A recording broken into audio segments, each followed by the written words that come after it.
Yellowstone, Wyoming. In spring 2003, strange things began happening in America's most famous national park. The tallest geyser in the world, which can go 50 years without erupting, burst into life, spraying columns of superheated water hundreds of feet into the air. There were new cracks in the ground. The ground heated up to the point where the National Park Service had to close some trails. Not long after, a group of bison collapsed and died, victims of poisonous fumes from below the ground.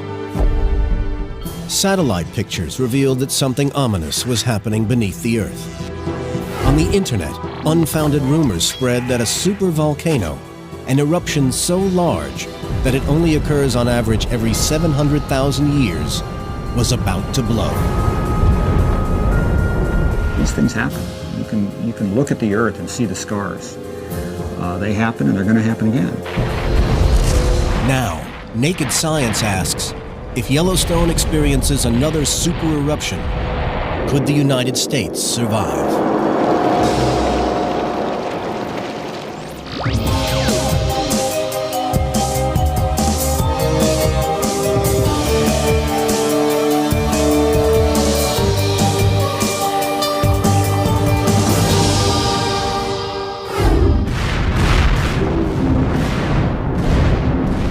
The last supervolcanic eruption occurred 74,000 years ago, an explosion so large that it could wipe out a civilization. But what makes a supervolcano? Supervolcano generates the biggest explosive eruptions that we've ever seen. A single supervolcano explosion is 1,000,000 times bigger than Hiroshima. No ordinary volcano comes close. Regular volcanoes eject millions of cubic feet of ash and debris. Supervolcanoes eject billions. Regular volcanoes can throw ash over an entire state. The ash from a supervolcano could blanket half the United States. Supervolcanoes are real events. Over 20 have been recorded in the history of the Earth, and over half of these happened in North America. Imagine a situation with worldwide famine. People will be literally burnt to a cinder. The results will be catastrophic. We could be seeing 1 billion people dead. We could be seeing the start of a breakdown in the social fabric of the planet. But where will the next supervolcano erupt? Many scientists now believe that an active supervolcano exists under Yellowstone National Park, prompting this not-so-trivial question. If Yellowstone erupted today, could we survive? There's no technology that I can conceive of that could stop a super-eruption. It would be very difficult for the United States to survive as it is now.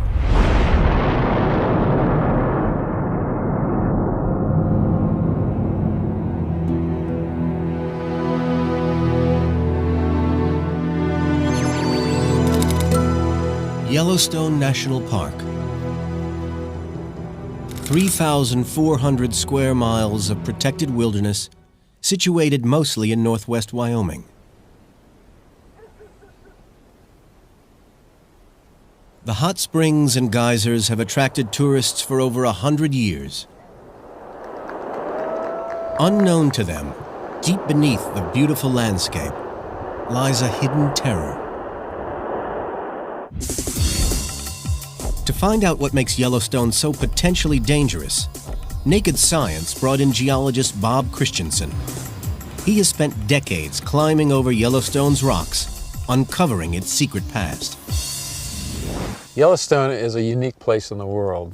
It's best known for its hydrothermal features, which is the name we give to hot springs and geysers and steam vents or fumaroles. All of these features are indicative of the great amount of heat that is pouring out from the interior of the Earth to its surface. 30 times more heat pours out of the ground in Yellowstone than anywhere else in the Rockies. Scientists had always assumed that the heat came from an extinct volcano that died long before the last ice age. Then, on August 17, 1959, a major earthquake changed that view forever. The quake triggered a giant landslide at Hebgen Lake to the west of the park. 80 million tons of rock broke off a mountain and crashed down onto a campsite. The quake killed 28 campers. 19 of their bodies were never found. It was the deadliest earthquake to hit the mainland United States since 1933. Since then, Yellowstone has become a laboratory. Geologists covered the park in seismometers. When they examined their data, they found Yellowstone averaged over 25 earthquakes a week. It was the most seismically active area of the United States outside California. But no one knew exactly why. The U.S. Geological Survey commissioned a huge study of the area. The man they chose for the job was Bob Christensen. His investigations first alerted people to the threat lying underground. Christensen and his team quickly realized that Yellowstone was the site of a large volcanic eruption. A thick layer of ash and debris covered the bedrock. It must have come from a volcano. So all of these materials erupted together in a volume accumulating to about 250 cubic miles. Now that's an inconceivably large volume. That's enough material to bury the whole of Texas under 5 feet of ash. But Bob wanted to know, where was the smoking gun, the enormous volcano the ash had come from? Ordinary volcanoes are easily recognized from their distinctive cone shape. But Bob couldn't find any sign of a cone in Yellowstone. Over the next 5 years, he carefully mapped the terrain. What he found was not a cone, but something more astonishing. A crater so large that it was impossible to see it all, even from the air. Here was the site of a supervolcano. But how had it formed? Several miles beneath every volcano is a magma chamber, an area of molten rock. In the case of a supervolcano, the magma chamber is huge, tens of miles in diameter.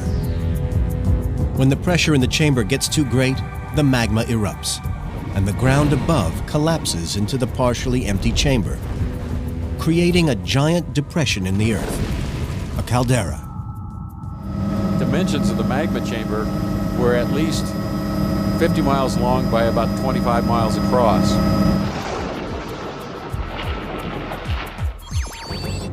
The caldera was enormous. The whole center of Yellowstone Park had once blown out and up. This was the site of an incredible eruption, one so large that it must have affected the whole planet.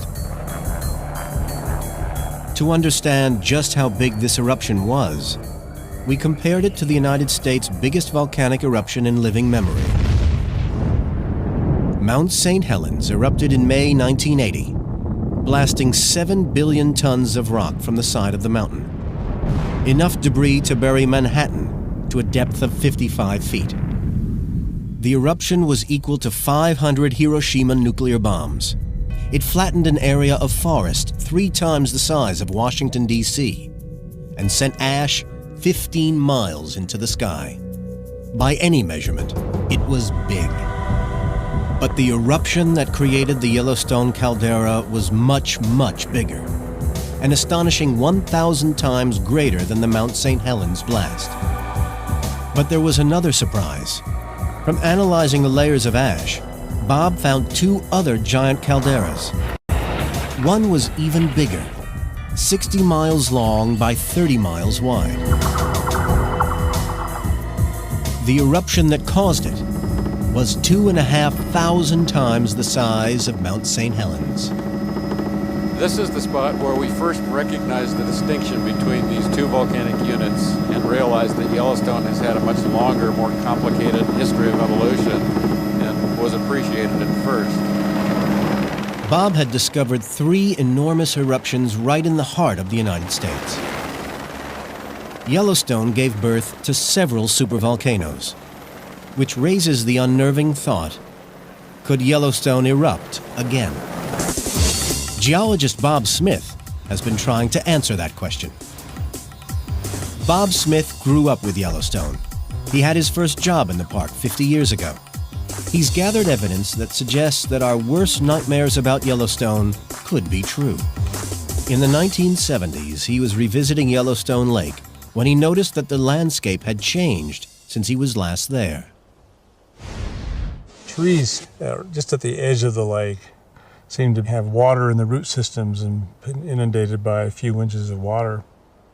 Strangely, this only occurred at the south end of the lake. Bob came up with an extraordinary theory. He suggested that the whole north end of the lake had risen, pushing the water to the south. To check his theory, he organized a new survey of the land which hadn't been surveyed since the 1920s. We went to the old benchmarks that were set up along the highways by the original road surveyors. The surveyor said to me, well, these people really have made a big error, these people in 1923, because I'm off from them some like 18 inches to 2 feet. A thorough check revealed that the original survey was correct. This meant that between 1923 and 1977, the center of the caldera had risen over 2 feet. But that wasn't all. New surveys in the last 10 years revealed a further surprise. Well, lo and behold, the ground was going down between basically 1995 and 2000. So we were pretty excited because it gave us this idea that it's dynamic and it's truly alive. This is really kind of a living, breathing caldera. It looked like the volcano was still active. But could this amazing discovery be true? Naked Science tracked down a scientist who has crucial evidence that supports Bob's theory. That evidence comes from people who died centuries ago. For over 11,000 years, Native Americans lived around the lake, hunting the bison that came here to drink. The primitive weapons they left behind reveal the position of their settlements. Archaeologists have collected these arrowheads and mapped their locations. The arrowheads show that the native villages moved back and forth 6 times over the last 15,000 years as the edge of the lake rose and fell. The rise and fall of the caldera shows that the volcano is active. That makes it a massive ticking time bomb. If it erupts, it could be the biggest blast in the history of mankind.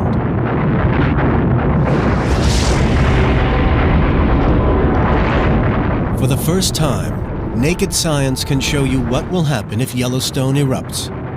It's a dramatic spectacle, and the result would be no fun at all.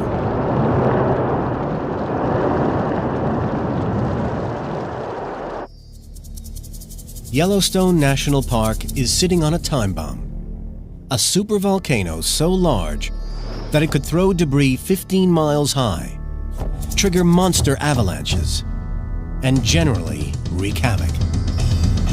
To see if the United States could survive a Yellowstone super-eruption, Naked Science needed to know just how big that eruption would be. We traveled to London to meet Bill Maguire, one of the world's leading experts on volcanoes. A supervolcano generates the biggest explosive eruptions that we've ever seen. Geologists measure eruptions using the Volcanic Explosivity Index. It's a little bit like a volcanic Richter scale, and it runs from 0 up to 8. At level 1 are tiny eruptions throwing 350,000 cubic feet of ash into the air. Level 2 eruptions are slightly bigger, like this blast from Mount Etna in Sicily. This volcano in New Zealand, ejecting enough ash to fill 58 football stadiums, is a level 3. The 1883 eruption of Krakatoa in Indonesia was a level 6. A supervolcano? Make that level 8. Each point on that scale represents an eruption 10 times bigger than the one below. Mount St. Helens was a 5. A super-eruption is at least 1,000 times bigger. But what factors make supervolcanoes like Yellowstone so explosive? The answer lies in the type of magma or molten rock that triggers the eruption. Quiet volcanoes, like Kilauea in Hawaii, have a very runny magma called basalt. When the magma reaches the surface, any gases trapped within it escape gently. There's no violent eruption. But the magma beneath Yellowstone is completely different. It contains larger amounts of a substance called silica, which can bind vast quantities of explosive gas into the magma. If you combine that binding phenomenon with lots of gas, then you have a recipe for a really big explosion. A supervolcano isn't just the world's biggest bomb. It's a bomb that throws smaller bombs. To see what sort of bang it would make, you need to compare it to the largest man-made explosions ever.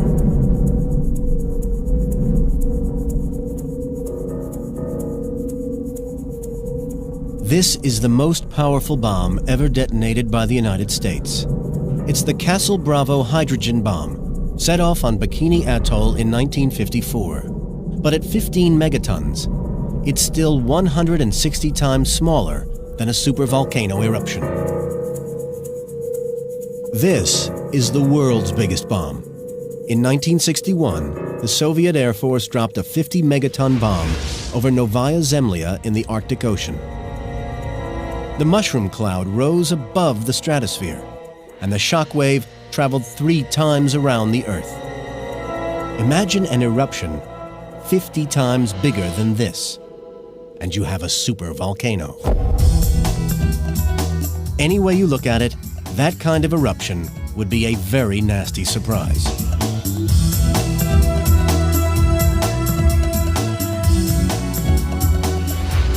So how will the emergency services know that a super-eruption is on the way?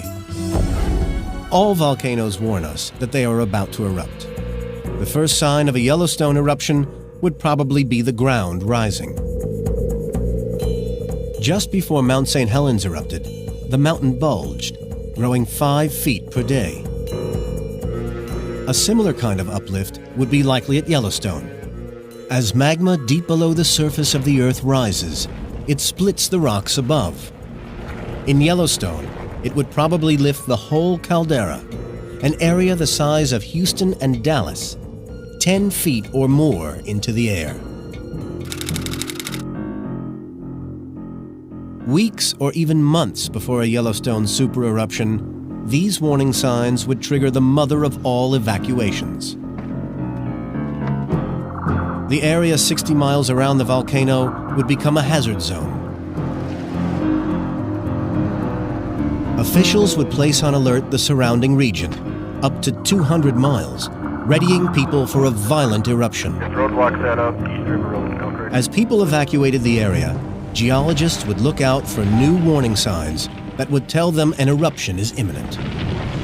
You start to see swarms of earthquakes as fresh magma moved into the system and broke the rock above it, and it started to rise upwards.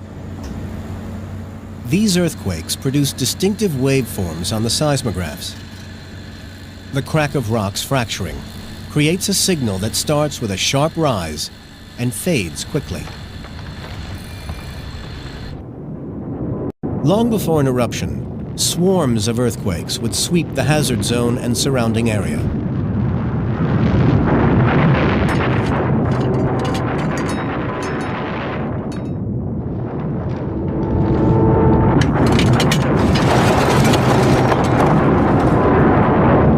Just before a volcanic eruption, the signal produced by regular earthquakes would give way to a new signal, a long, continuous vibration.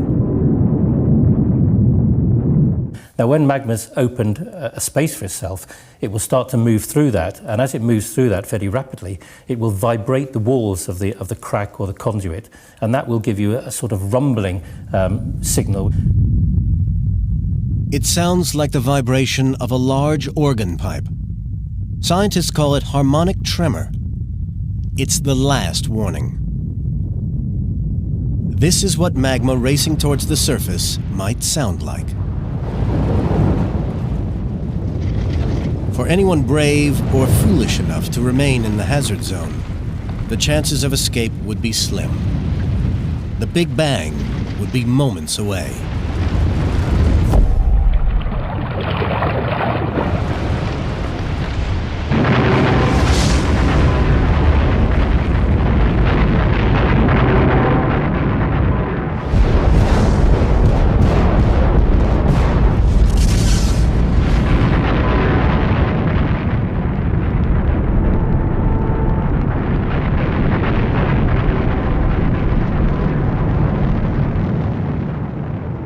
The blast of a super-eruption would be awesome enough, but it's nothing compared to what would follow.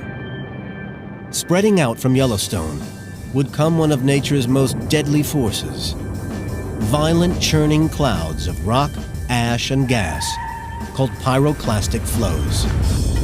Pyroclastic flows are the nastiest of all volcanic phenomena. They are blasts of fragmented magma, hot ash, incandescent gases that travel at hurricane velocities, and they blast out across the ground surface in all directions from the eruption.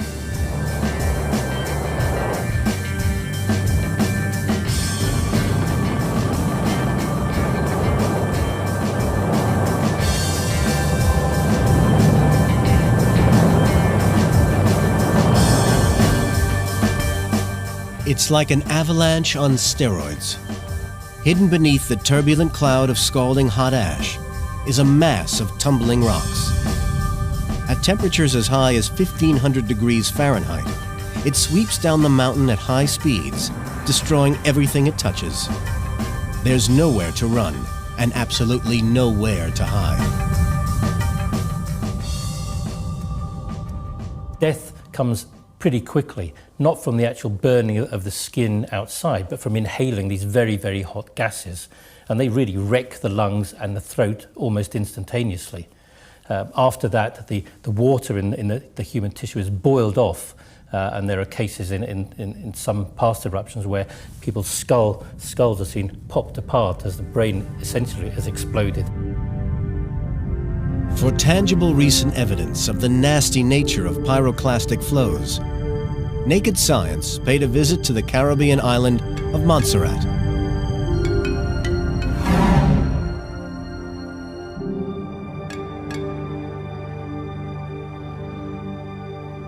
Hell came to this paradise in 1997 in the form of giant pyroclastic flows. David Lee is a local filmmaker. In 1995, he had a hair-raising run-in with an exploding volcano. There's an eruption right now. That's hot stuff going up. There's rocks coming up, and I'm getting out of here. He had climbed to the summit of the volcano to film it when it erupted. Now do I look scared? I'm not out of here yet. I'm only down about 600 feet. If the whole thing wouldn't have a chance up here.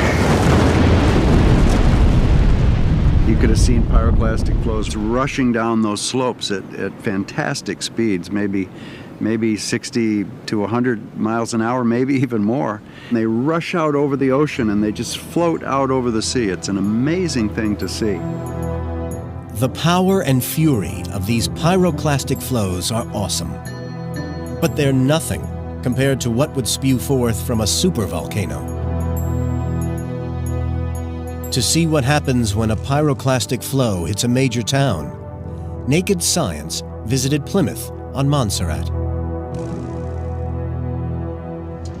We're just coming into the capital city of Montserrat, which was Plymouth, and it has been hit by pyroclastic flows and devastated in 1997.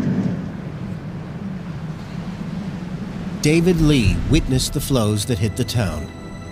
The experience is seared in his memory.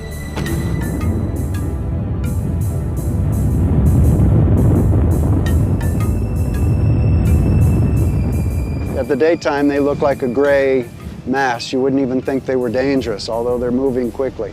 That night, they are totally on fire, totally incandescent, just glowing, and you could see them sweeping down over the city, and everything they touch, because they're probably 500 degrees or more, just bursts into flame. Most of the population was up on the hillsides, as close as we could get, and you could see the whole city burning. Once, over 4,000 people lived here. Today, it's a ghost town. The city center is buried in ash, a modern-day Pompeii. Montserrat's disaster was appalling, but its volcano was relatively small, and life on the island has begun to recover. If this had been a supervolcano, we'd be looking at no life whatsoever. Within an hour of a Yellowstone super-eruption, pyroclastic flows could race across the countryside and engulf the valley of Jackson Hole and the town of Livingston, some 50 miles away. Within a 60-mile radius, 90% of any remaining people would be killed. A few might be blown to pieces in the initial blast. Most would suffocate in the heat of pyroclastic flows. But this would just be the beginning. Blowing across the states would be the mother of all ash clouds, an aerial mountain of deadly particles and debris.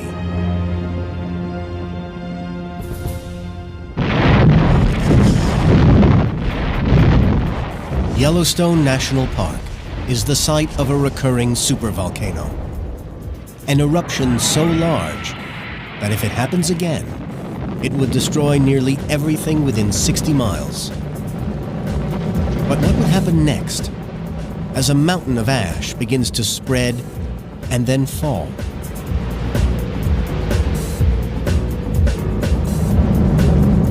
The Yellowstone super-eruption could throw ash 15 miles into the atmosphere.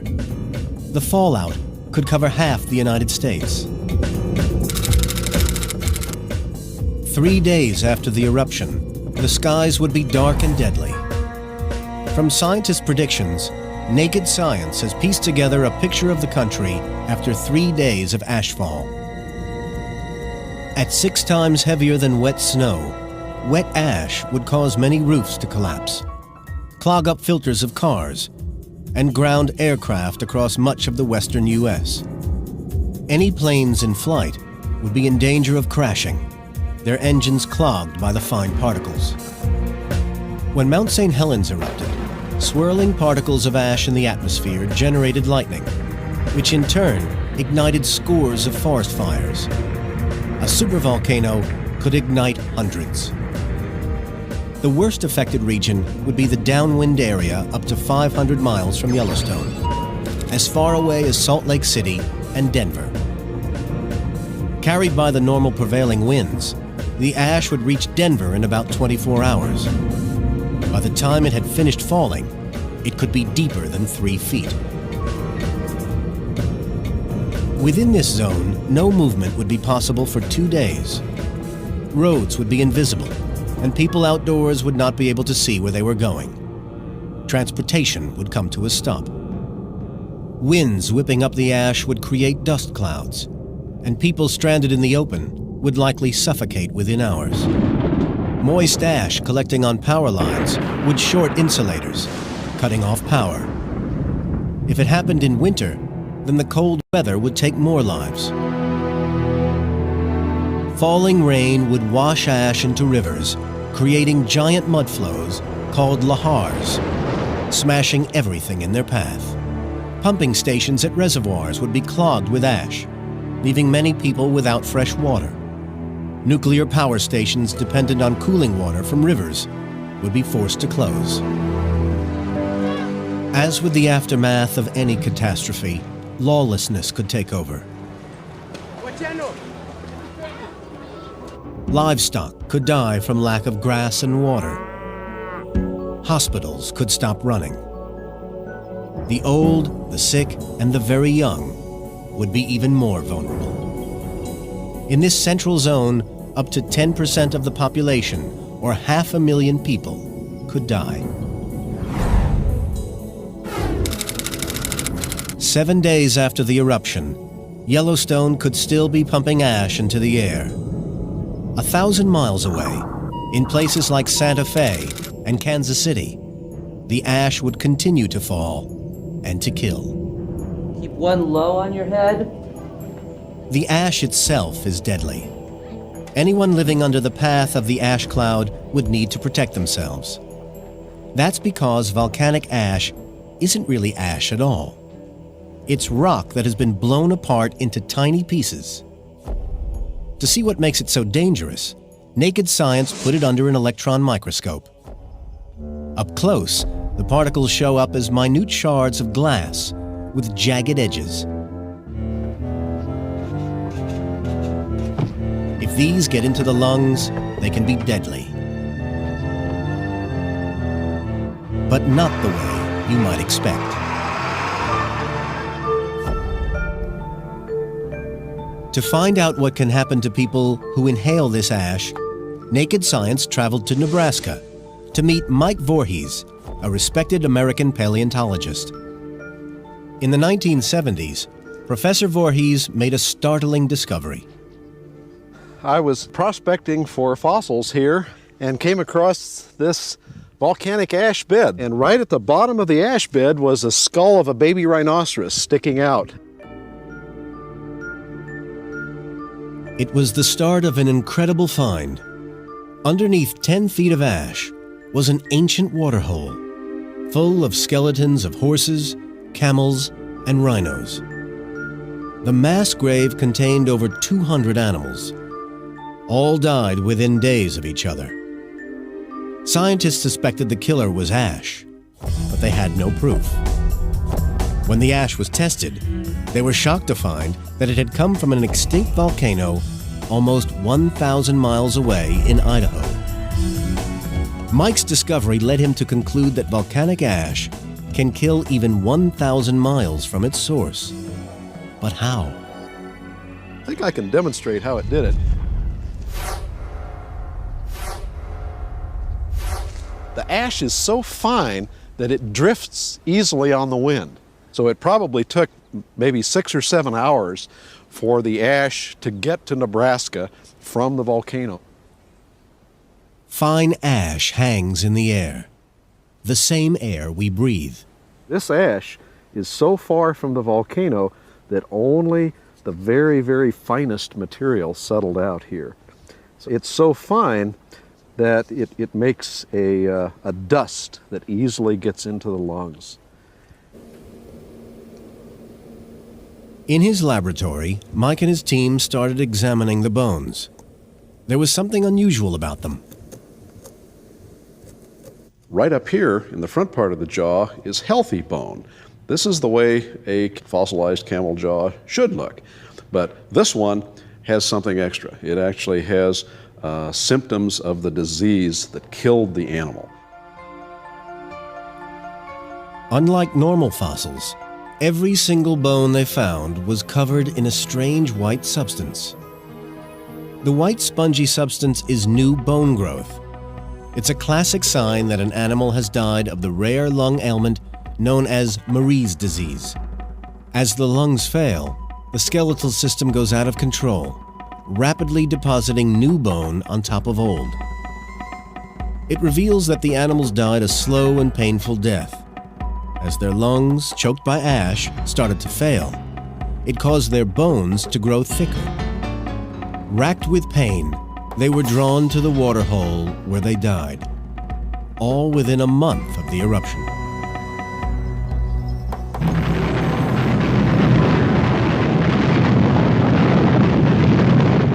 If If the Yellowstone supervolcano erupts, no one within 1,000 miles would be safe.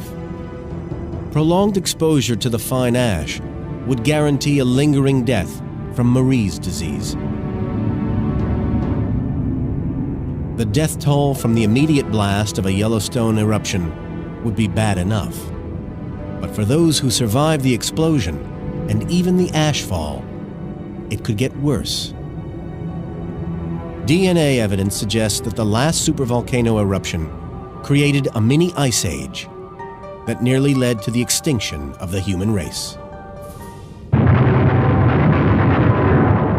An eruption of the Yellowstone supervolcano would cause widespread devastation across the United States. In the first day, those spared by the initial blast would face pyroclastic flows that would sweep out from Yellowstone, destroying nearly everything within 60 miles. 3 days after the eruption, normal life within 500 miles of the volcano would be impossible. Within a week, the center of the U.S. would be buried under a thick carpet of ash, killing thousands with a painful lung disease. But scientists now suggest that the greatest impact would come months after the eruption.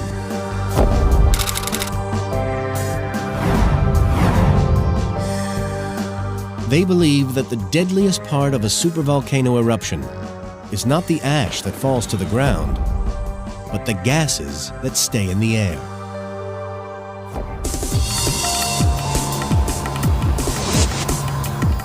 Professor Mike Rampino of New York University investigates how volcanic eruptions in the past changed the climate of the planet. To find out what will happen if Yellowstone erupts, Naked Science brought Professor Rampino to New England. An old tombstone in a New Hampshire graveyard contains a warning of what a supervolcano would bring. It records the events of 1816, a date that became known as the year without a summer. And this is a memorial to a farmer named Reuben Whitten, who managed to save the town of Ashland, New Hampshire in 1816 by growing enough wheat on his land to feed the community. There was snow in June and frosts in July and again in August that killed most of the wheat in the lowlands, but Reuben Whitten managed to grow enough wheat in the highlands here to feed the town. They were lucky. In 1816, the growing season in New Hampshire dropped from 120 days to just 60, killing the crops in the ground before they could ripen. And it wasn't just America that was affected. Bad weather caused harvests to fail in Europe. 1816 to 1817 witnessed the worst famine in over a century.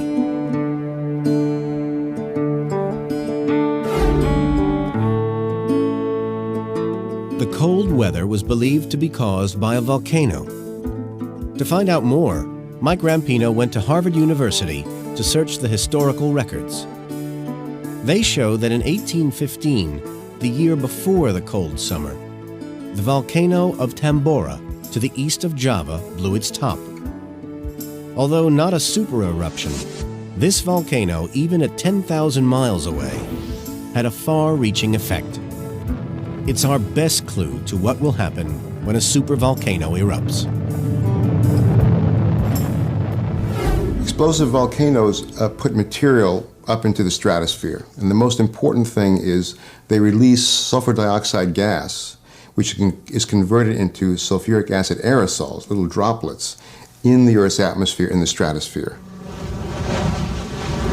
Scientists agree that what made Tambora such a killer was the 200 million tons of sulfur dioxide it pumped into the air. These tiny droplets are spread worldwide by the stratospheric winds, and they produce a veil that covers the Earth and cuts out some of the sunlight that's coming in, so that the sun actually appears dimmer.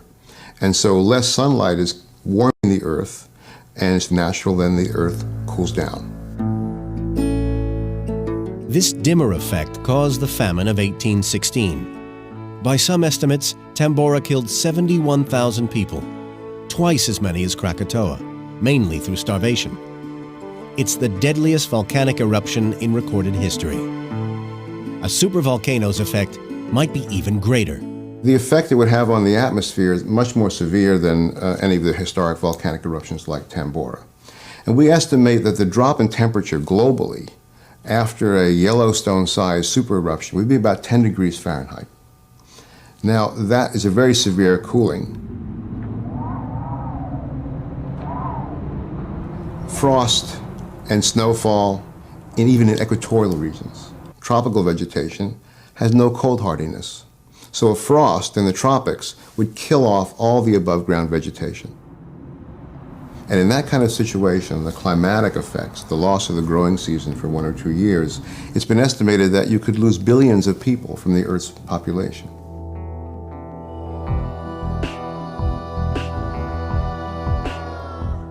Evidence suggests this type of climate change has happened before. Some scientists believe that the last time a supervolcano erupted, it very nearly wiped out the human race. 74,000 years ago, a supervolcano erupted on the island of Toba in Indonesia.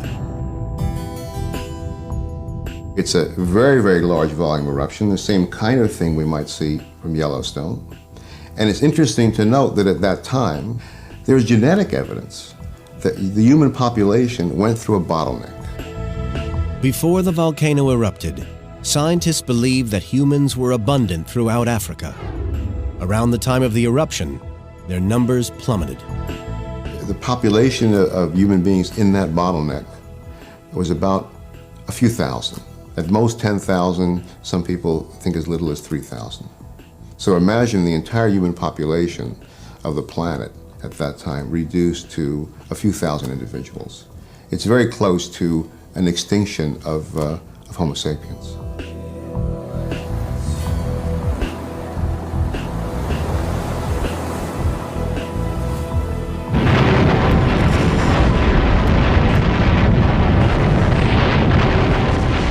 According to these scientists, a supervolcano has nearly ended human life once already. Could it happen again? And just as importantly for us, when? An active supervolcano lies in waiting under Yellowstone National Park.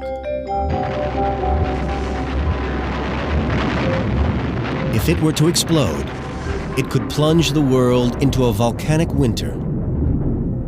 As the global temperature dropped, millions could die. It would be by far the biggest disaster ever to hit the modern world.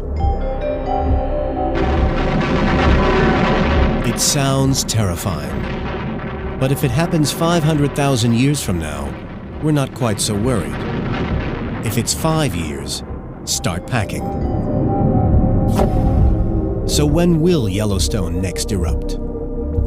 The scientist in charge of Yellowstone Volcano Observatory is Jake Lowenstern. If Yellowstone is about to erupt, it's his job to see it coming. Using the very latest technology, he can tell what is happening below ground at any time. There's over 20 seismometers that are located within the park. The seismic data is recorded continuously, sent to the University of Utah. The key to knowing when Yellowstone is going to blow is understanding the composition of the magma underground. The magma deep below Yellowstone is made of 3 things: gas bubbles, crystals of cooled magma, and a certain percentage of molten rock or melt.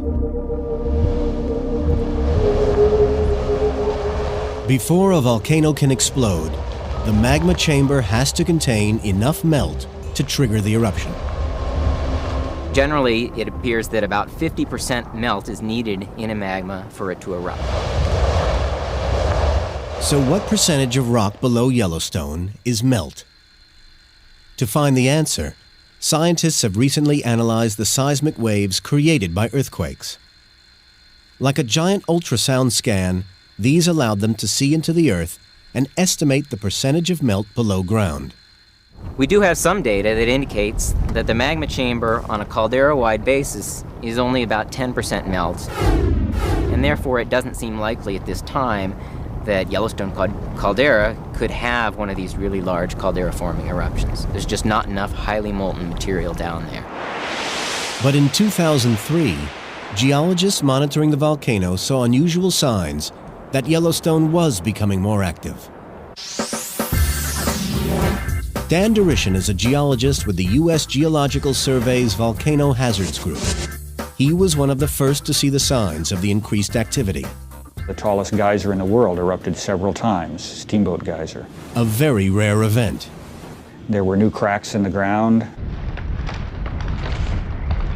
The ground heated up to the point where the National Park Service had to close some trails. We discovered that a different part of the area was going up. And frankly, the only thing we can think of that could be down there that would be causing the uplift is magma. It could mean that the system is getting closer to its next eruption and we're starting to see intrusion of magma. We don't know. So what could these signs mean? In the past, the Yellowstone supervolcano has erupted 3 times. These things happen. You can look at the Earth and see the scars. They happen and they're going to happen again. Yellowstone appears to be in a cycle. The last 3 super-eruptions at Yellowstone occurred 2.0 million years ago, 1.3 million years ago, and 0.6 million years ago. Well, that sounds like we're getting ready for the next eruption. But these dates are not an exact cycle. The eruptions varied by plus or minus 100,000 years. This means that the next Yellowstone eruption might not happen for another 100,000 years.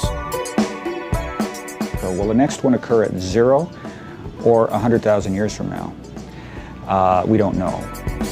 According to the scientists, it's unlikely that Yellowstone will blow in a super-eruption at any time soon.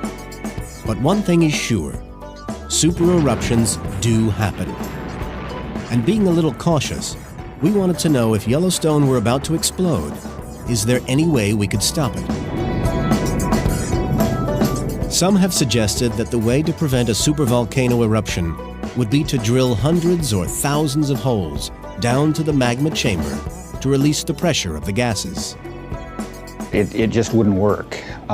First of all, it's a technological challenge to drill to the depths of these magma chambers, on the order of 6 miles perhaps in some cases.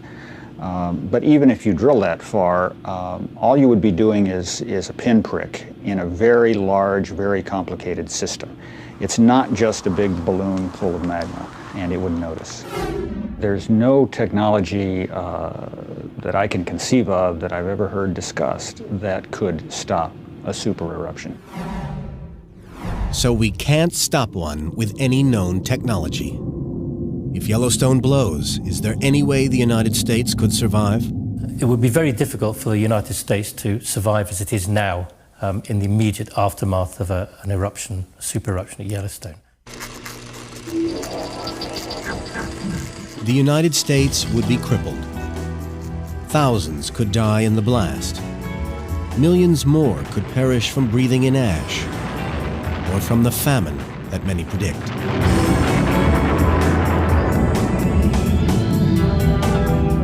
But recognizing the danger and detailed disaster planning could yet offer hope. Some scientists believe the preparation of hardened facilities would allow survivors to dig themselves out and respond effectively. The size of the underground threat means that Yellowstone will be on round-the-clock surveillance for centuries to come. Fortunately for us, supervolcanoes are extremely rare events. On average, one erupts somewhere on Earth every 700,000 years. The challenge facing scientists is finding where and when the next one will happen before it's too late.